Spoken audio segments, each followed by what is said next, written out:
dan itu komunikasi dengan korban, meminta sejumlah uang. Kita tahu lah uang ini kita anggap uang ini 4 miliar. Nah, apabila uang 4 miliar ini tidak dikasih, maka dia akan speak up untuk menjelek-jelekan produk ataupun kepribadian dari si korban. Akhirnya terjadilah penyerahan uang 4 miliar. Nah, dalam penyerahan 4 miliar ini dibagi menjadi 2 termin. Termin pertama 2 miliar ditransferkan, uang 2 miliar ini ditransferkan ke satu PT developer rumah, yang mana developer rumah ini adalah milik yang dicicil milik si public figure ini. Nah, kemudian beberapa hari kemudian 2 miliarnya lagi dari 4 miliar 2 miliar ditransfer, 2 miliarnya lagi diberikan secara cash.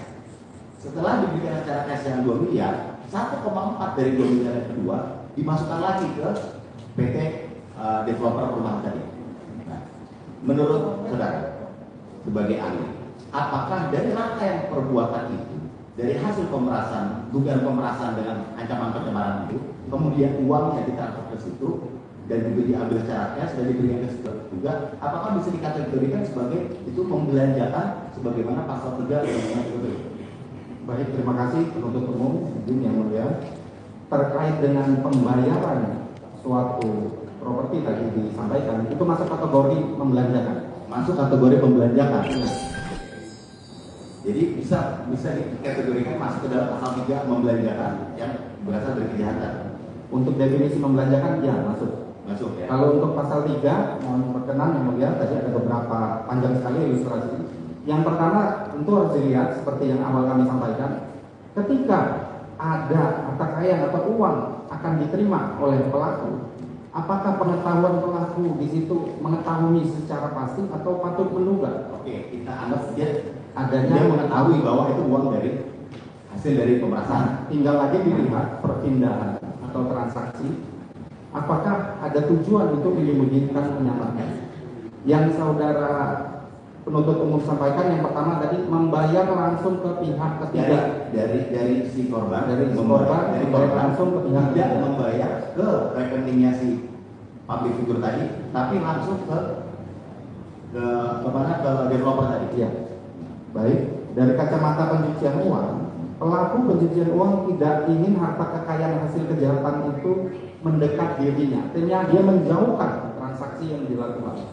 Nah, dari ilustrasi yang disampaikan, seandainya pelaku itu punya rekening sebagai kelaziman, tentu pembayaran uang tadi ke rekening yang bersangkutan terlebih dahulu, tidak langsung ke pihak ketiga, karena ada resiko di situ. Tidak tercatat apakah benar transaksi tersebut sudah dilakukan, artinya tidak lagi di situ. Kenapa justru resiko itu dipilih sebagai cara transaksi yang lazim? Oke, berarti dianggap sebagai untuk menyamakan juga. Saya melihat manakala pelaku memerintahkan langsung transfer ke rekening developer tadi, di sikap batin pelaku tidak ingin ketahuan kalau gelah uang tersebut ke rekening pelaku akan ketahuan itu hasil kejahatan. Nah, supaya tidak ketahuan asal usulnya hasil tindak pidana, langsung ditransferkan ke pihak ketiga tadi. Kami melihat ada motif tujuan sebagai sikap batin untuk menyembunyikan, menyamarkan asal usul supaya tidak ketahuan itu hasil kejahatan. Ya, dan untuk membelanjakan karena itu developer. Iya. Membelanjakan dan memperoleh sesuatu. Membelanjakan. Nah, yang kedua itu yang 2 miliar pertama. Iya. 2 miliar transfer. Nah, 2 miliar yang cash itu diberikan secara tunai beberapa hari kemudian. Keesokan harinya diberikan 2 miliar lagi secara tunai dan beberapa hari kemudian dimasukkan lagi 1,4 miliar dari 2 miliar itu ke PT tersebut. Iya. Nah, menurut pandangan dari saudara ahli ini gimana? Baik, terima kasih. Jadi mekanisme transaksi tunai itu adalah sebuah pilihan bagi pelaku pencucian uang. Kenapa dia memilih transaksi tunai? Di benak pelaku agar tidak terlihat asal usul uang tersebut hasil tindak pidana, sehingga dia memutus mata rantai transaksi. Andaikan uang tersebut ditransfer, akan cepat terlacak itu asal usul dari mana, kapan, berapa, itu akan tercatat. Nah, manakala transaksinya tunai itu tidak akan tercatat di perbankan misalkan, sehingga itu tujuannya untuk memutus mata rantai transaksi, sehingga di mana ketika menggunakan uang tunai tersebut tidak akan terlihat asal usulnya dari hasil tindak pidana sebelumnya. Yang cash 2 miliar itu bisa dikatakan sebagai ada tujuan untuk menyembunyikan atau menyalakan juga. Sebetulnya benar.